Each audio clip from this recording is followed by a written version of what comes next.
Hello everyone, स्वागत है आपका रेप्लिका वर्ल्ड में। आज हम बात करेंगे कि अगर आप as a PGT teacher interview के लिए जा रहे हैं और आपको डेमो टीचिंग देनी है तो आप डेमो टीचिंग किस तरीके से वहां पे करेंगे, इसके बारे में आज हम बात करेंगे।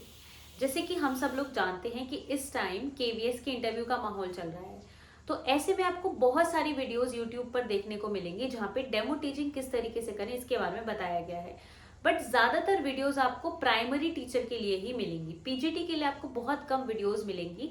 इसीलिए आज मैं आपके लिए लेके आई हूँ कि एक पीजीटी टीचर को किस तरीके से पढ़ाना चाहिए। तो चलिए शुरू करते हैं।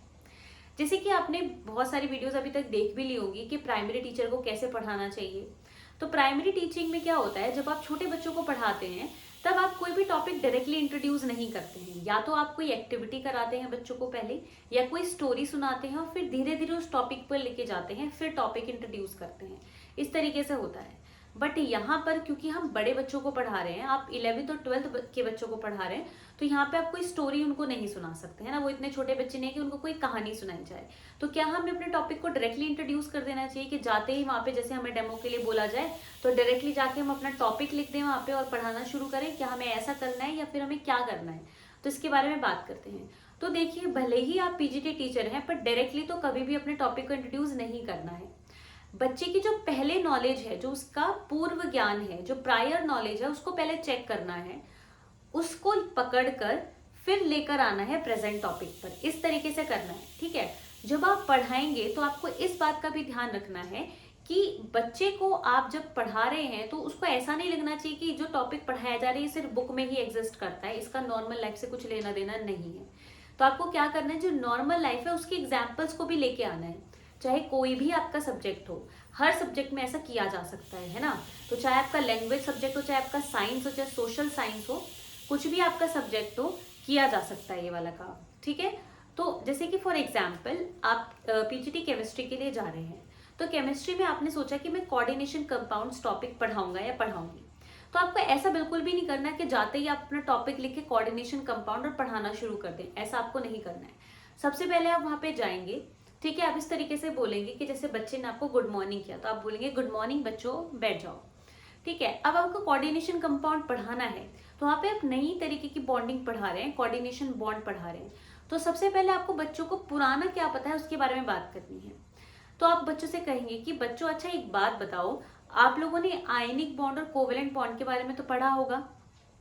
तो बच्चे बोलेंगे कि यस मैम, पढ़ा हुआ है हमने। तो अच्छा ये बताओ कि आयनिक बॉन्ड क्या होता है। तो बच्चे बताएंगे आयनिक बॉन्ड में एक कैटायन होता है, एक एनायन होता है, जिनकी आपस में बॉन्डिंग होती है। यानी एक जो स्पीशीज होती है वो तो इलेक्ट्रॉन डोनेट करती है और दूसरी इलेक्ट्रॉन गेन करती है, और इस तरीके से जो बॉन्ड है वो बनता है। कोवेलेंट बॉन्ड क्या होता है बच्चों? कोवेलेंट बॉन्ड में क्या होता है कि दो एटम्स होते हैं जो आपस में इलेक्ट्रॉन की शेयरिंग करते हैं, मतलब दो या दो से ज्यादा एटम्स आपस में इलेक्ट्रॉन की शेयरिंग करते हैं। यहाँ पे कोई किसी को देता नहीं है, कोई किसी से लेता नहीं है, बट शेयरिंग होती है, ठीक है। फिर आप पूछेंगे बच्चों क्या कोई और टाइप का भी बॉन्ड होता है, क्या आप जानते हो किसी और बॉन्ड के बारे में? तो बच्चे हाँ या ना में जवाब देंगे, जो भी देंगे। तो आप बोलोगे बच्चों एक और तरीके का बॉन्ड होता है जिसका नाम होता है कोऑर्डिनेशन बॉन्ड। जिसमें क्या होता है, होती तो इलेक्ट्रॉन की शेयरिंग ही है, पर इलेक्ट्रॉन जो शेयरिंग में यूज होते हैं वो सिर्फ एक ही एटम देता है। तो जो एक वाली स्पीशीज होते हैं वो देती नहीं है कुछ भी, ठीक है, वो डोनेट नहीं करती, मतलब वो शेयरिंग नहीं करती है। शेयरिंग करने के लिए जो दूसरे वाले एटम्स होते हैं वो ही अपने इलेक्ट्रॉन्स देते हैं। तो बच्चों इसी टाइप के बॉन्ड के बारे में आज हम पढ़ने वाले हैं। आज हम लोग पढ़ेंगे कोऑर्डिनेशन कंपाउंड्स के बारे में, मतलब कि आप अपना टॉपिक लिख देंगे ऐसे बच्चों से बात करते हुए। तो इस तरीके से आप इंट्रोड्यूस करेंगे। जब आप कोऑर्डिनेशन कंपाउंड बच्चों को पढ़ाएंगे तब भी आपको लाइफ की सिचुएशन से उसको कनेक्ट करने की कोशिश करनी है, ताकि बच्चा बीच में बोर ना हो, ठीक है। बच्चा जो है इंडल्ज रहे उस टॉपिक में। साथ साथ में बीच बीच में थोड़ी सी मजाक, इस तरीके की चीजें भी आपको करनी चाहिए क्लासरूम में, तो बच्चे को मजा आता है पढ़ने में। बट आप जब डेमो के लिए जाएंगे तो वहां पे कोई मजाक वगैरह आप नहीं करना। बस ये है कि आप लाइफ सिचुएशन से उसको कनेक्ट करने की कोशिश करना, चाहे किसी भी सब्जेक्ट से हो। तो आज हम लोग एक डेमो टीचिंग देखेंगे। तो मैं आपको आज एक डेमो लेसन करके दिखाऊंगी जो कि है बायो का। तो बायो का मैंने एक टॉपिक लिया है which is from class 11th algae.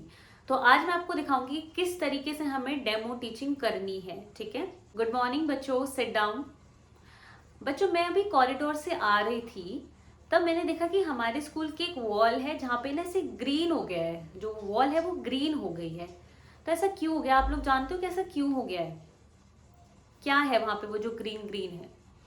Fungi है। और लोग बताओ, आप लोगों को क्या लगता है क्या है वो?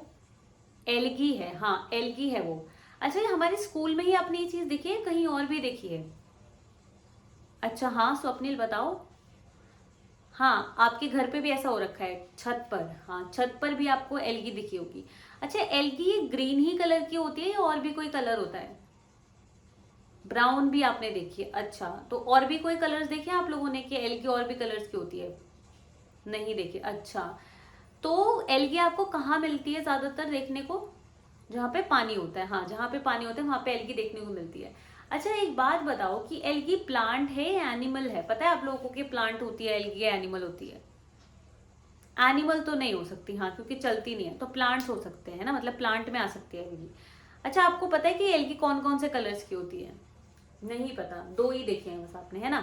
तो आज हम बात करेंगे एल्गी के बारे में, है ना। आज हम एल्गी के बारे में बात करेंगे और आज की क्लास में हम ये देखेंगे कि एल्गी कैसी होती है, कौन कौन से कलर की होती है, कहाँ कहाँ पाई जाती है बच्चों, ठीक है। तो अगर हम बच्चों एल्गी की बात करें ना, तो एल्गी एक ऐसा ऑर्गेनिज्म है जो कि ज्यादातर किंगडम प्लांटे में इंक्लूड होता है। यानी कि एल्गी जो है हमारी, वो यूनिसेलुलर भी होती है, मल्टी सेलुलर भी होती है। तो जो यूनिसेलुलर एल्गी होती है बच्चों, उनको रखा जाता है किंगडम प्रोटिस्टा में, और जो मल्टी सेलुलर एल्गी होती है उनको हम रखते हैं किंगडम प्लांटी में। तो किंगडम प्रोटिस्टा के बारे में तो आपने पढ़ा है पिछले चैप्टर में, है ना। तो कुछ ऐसी एल्गीज होती हैं जो कि यूनिसेलुलर होती हैं, उनको हम रखते हैं किंगडम प्रोटिस्टा में। अदरवाइज जितनी मल्टी सेलुलर एल्गी है उनको हम रखते हैं किंगडम प्लांटी में। तो आज हम लोग एल्गी के बारे में पढ़ेंगे, तो हम सारी चीजें इसके बारे में जानने वाले हैं। तो अगर हम बच्चों एल्गी के बारे में बात करें तो एल्गी कैसी होती है? एल्गी हमारे कैसे होते हैं? यूनिसेलुलर भी हो सकते हैं बच्चों, और हमारे मल्टी सेलुलर भी हो सकते हैं। तो एल्गी हमारे मल्टी सेलुलर भी हो सकते हैं और यूनिसेलुलर भी हो सकते हैं, ठीक है। ये जो एल्गी होते हैं हमारे, इनके पास क्लोरोफिल होता है। तो एल्गी के पास क्लोरोफिल होता है। इसका मतलब ये कैसे होती हैं? ये ऑटोट्रॉफिक होती है, यानी कि अपना फूड खुद बनाती हैं। तो ये क्लोरोफिल इनके अंदर होता है, दे आर क्लोरोफिल कंटेनिंग। और इसीलिए ये कैसे ऑर्गेनिजम्स होते हैं बच्चों? ये ऑटोट्रॉफिक ऑर्गेनिजम्स होते हैं। अच्छा, एक बात बताओ बच्चों कि तुम लोग अपना खाना खुद बनाते हो या फिर मम्मी बनाती हैं? मम्मी बनाती है। अच्छा, लड़कियां? मम्मी बनाती हैं। अच्छा, ठीक है। तो आप लोग कभी कभी खुद भी बनाते हो कुछ? कभी कभी बना लेते हो। अच्छा, तो अगर आप कभी कभी खुद कुछ बना लेते हो तो क्या आप ऑटोट्रॉफिक हो जाते हो या फिर भी हेटरोट्रॉफिक रहते हो? हेटरोट्रॉफिक रहते हो फिर भी, है ना। बच्चों, खुद बनाने का मतलब ये होता है कि बाहर से आपने कोई भी चीज यूज नहीं की है, खुद ही आपकी बॉडी के अंदर आप सिंथेसाइज करते हो और खुद ही उससे आपको एनर्जी मिलती है, उसको बोलते हैं ऑटोट्रॉफिक, ठीक है। तो आप चाहे खुद कितनी भी मेहनत कर लो किचन में बनाने के लिए, आप कभी भी ऑटोट्रॉफिक नहीं हो सकते, बिकॉज यू आर हेटरोट्रॉफिक, ठीक है। You are born heterotrophic. तो ये कैसे ऑर्गेनिज्म होते हैं बच्चों? ऑटोट्रॉफिक होते हैं। तो ये यूनिसेलुलर या मल्टी सेलुलर कोई भी हो सकते हैं, क्लोरोफिल कंटेनिंग होते हैं, और इसका मतलब ऑटोट्रॉफिक होते हैं। इसके साथ साथ बच्चों, ये जो ऑर्गेनिजम्स होते हैं, यानी जो एल्गी होती है बच्चों, तो ये जो एल्गी होती है बच्चों, ये ऑटोट्रॉफिक तो है, साथ साथ में अगर इसकी प्लांट बॉडी की बात करें, यानी इसकी बॉडी की बात करें, तो इसकी बॉडी थैलॉइड होती है। थैलॉइड का मतलब क्या? कि ना तो इसमें स्टेम होती है, ना इसमें रूट होती है, और ना ही इसमें कोई भी लीफ होती है। तो मतलब कि इसमें कोई भी स्टेम, रूट और लीफ नहीं होती है। They are devoid of stem, root और लीव्स, ठीक है। इनमें ये नहीं होती, बस एक सिंपल थैलस होता है। चलो बच्चों, ये तो हमने बात कर ली। अच्छा, अब इसका हैबिटाट क्या होता है? मतलब ये कहाँ कहाँ मिलती है? बताओ आप लोग, कहाँ कहाँ मिलती हैं? पानी वाले इलाकों में मिलती है ना, वाटर में मिलते हैं। तो ये वाटर बॉडीज में भी मिलती हैं बच्चों। अब हमें पता है वाटर बॉडीज दो टाइप की होती हैं, ठीक है। एक तो फ्रेश वाटर बॉडी हो सकती है, तो ये फ्रेश वाटर में भी मिल सकती है बच्चों, ठीक है। और ये मरीन वाटर में भी मिल सकती हैं बच्चों, ठीक है। तो मरीन वाटर में कहाँ कहाँ मिलती हैं और फ्रेश वाटर में कहाँ कहाँ मिलती है? फ्रेश वाटर में क्या क्या आता है बच्चों? रिवर, लेक्स और पॉन्ड, है ना, यहाँ पे मिलती हैं।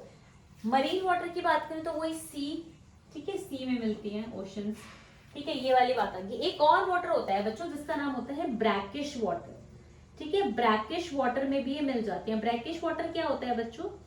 ब्रैकिश वाटर ऐसा वाटर होता है जहां पर फ्रेश वाटर और मरीन वाटर दोनों मिलते हैं, तो ये दोनों मिलते हैं तो ब्रैकिश वाटर बनता है। तो ब्रैकिश वाटर में भी ये मिलती है एल्गी। इसके अलावा और कहाँ मिलती है? वाटर बॉडीज के अलावा बच्चों और कहाँ मिलती है बताओ? बच्चों वाटर बॉडीज के अलावा और कहाँ मिलती है? हाँ, गीली चीजों पे लग जाती हैं, मिल जाती हैं, जैसे कि हम बोल सकते हैं मॉइस्ट स्टोन पे, जैसे दीवारों पे भी मिल जाती है मॉइस्ट स्टोन पे।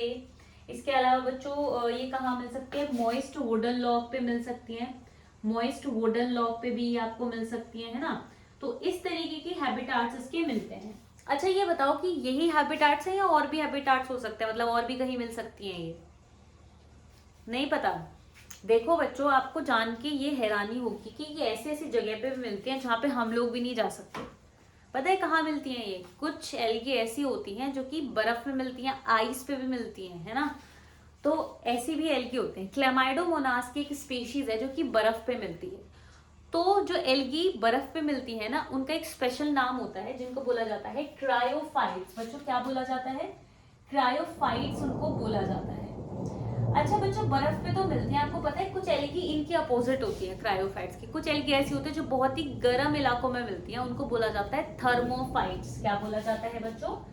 थर्मोफाइट्स उनको बोला जाता है।